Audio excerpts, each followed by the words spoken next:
The streets. Thousands of children and youths choose this route every year in an attempt to get away from their previous homes. They are looking for a new, less miserable life, often in a big city. But for hundreds of them, this escape is the beginning of homelessness.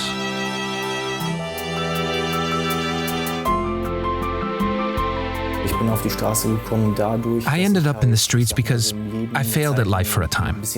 My parents died very young, and then I was in way over my head. I had to face things like debts inherited from my mother, and I had no idea how to repay them. So the streets were the end of the line. Just one of many street kid stories. These youths who leave home really want to change something about their situation. The problem is that once they're out in the streets, everyday life is so tough, it is so much about sheer survival, that they simply don't have the time to develop. And after a few days, they become lethargic, they are utterly exhausted and tired, they have no more energy.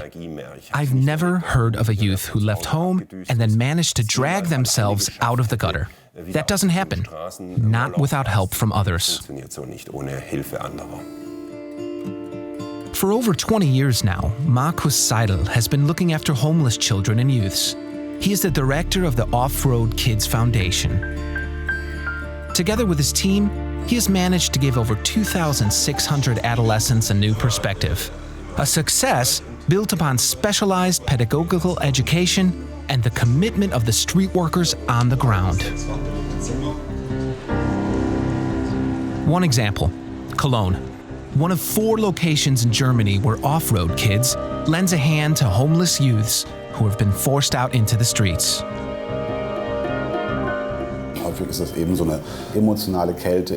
An emotional chill at their parents' house often plays a role. Our youths want to start a family. They want a home, they want a job. These are ordinary goals that they pursue, and they want to reach these goals. They've always wanted to get there. They just took a wrong turn somewhere along the line, or they were pushed out of the system or out of their families. These are the young people the street workers actively search for in order to offer them professional help. My staff are managers. In difficult situations in which others have long since given up, my people step in and develop solutions. Where officials say all is lost, we have to turn the lights back on. We need to find an individual solution for each young person, to stabilize them, and that starts with a place to live. Once they have a room, we could start to think about education or work. Before they can offer this pragmatic help, the street workers have to sensitively gain their clients' trust. Their contact and emergency hotline offers youths the chance to talk, anytime, day or night. You don't know what to do, where to sleep. You're tired, you're hungry, you don't know where to find some food, where to wash. I had none of these things, and that's why I couldn't go to school regularly. My clothes were dirty. I was too ashamed to go to school. The situation was horrible. He found help at Off-Road Kids, a place to live and assistance looking for a job. Important factors when you want to leave the streets for good. Now we need to look at how we want to develop further, how we can create sustainable perspectives for the youths. And I would love to link a training facility of the highest level to each street work site. That way, we could prevent the prospect of future generations having to subsidize these youths through taxes. Then, social welfare really makes sense. This, too, is a place of refuge run by the Off-Road Kids Foundation, a children's home that also provides shelter for street children. Sports or playing music are not offered for free. The youths have to earn these privileges, just as they have to work to create a cozy atmosphere in their rooms. The motto? Welcoming, but strict. It's the offer of a new home, but it comes with well-defined obligations. We want these youths to learn that achievement pays off. They start at zero.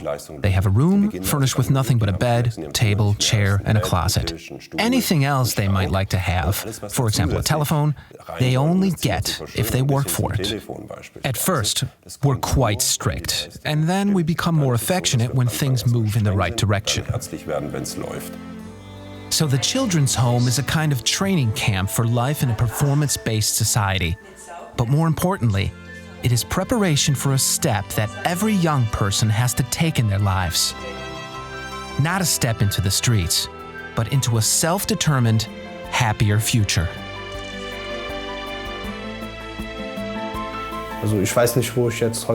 I don't know where I'd be today if I hadn't encountered off-road kids. I might be 6 feet under, in jail, or wherever. If there were more people like them, there'd be no more street kids in Germany. Funding for the Off-Road Kids Foundation comes solely from sponsors. I come from a low-income background. My parents separated early on. My mother had to raise my brother and me by herself. And I experienced what it means not to be looked after. The Off-Road Kids Foundation provides for those who make an effort. For example, if you do well in school, you get music lessons or horseback riding or whatever you like as a reward. I think it's an excellent organization. Every child out in the streets in Germany is one child too many. I'm impressed with how they develop individual prospects for these young people who have experienced hard times in their family surroundings, who lived outside their families, and then found a way back into normal life through Off-Road Kids. We've been cooperating for 6 years now. That is, the Franz Beckenbauer Foundation supports the Off-Road Kids Foundation because we believe it's money well spent. There's an enthusiasm and a passion in the way they operate. You can't do it any better.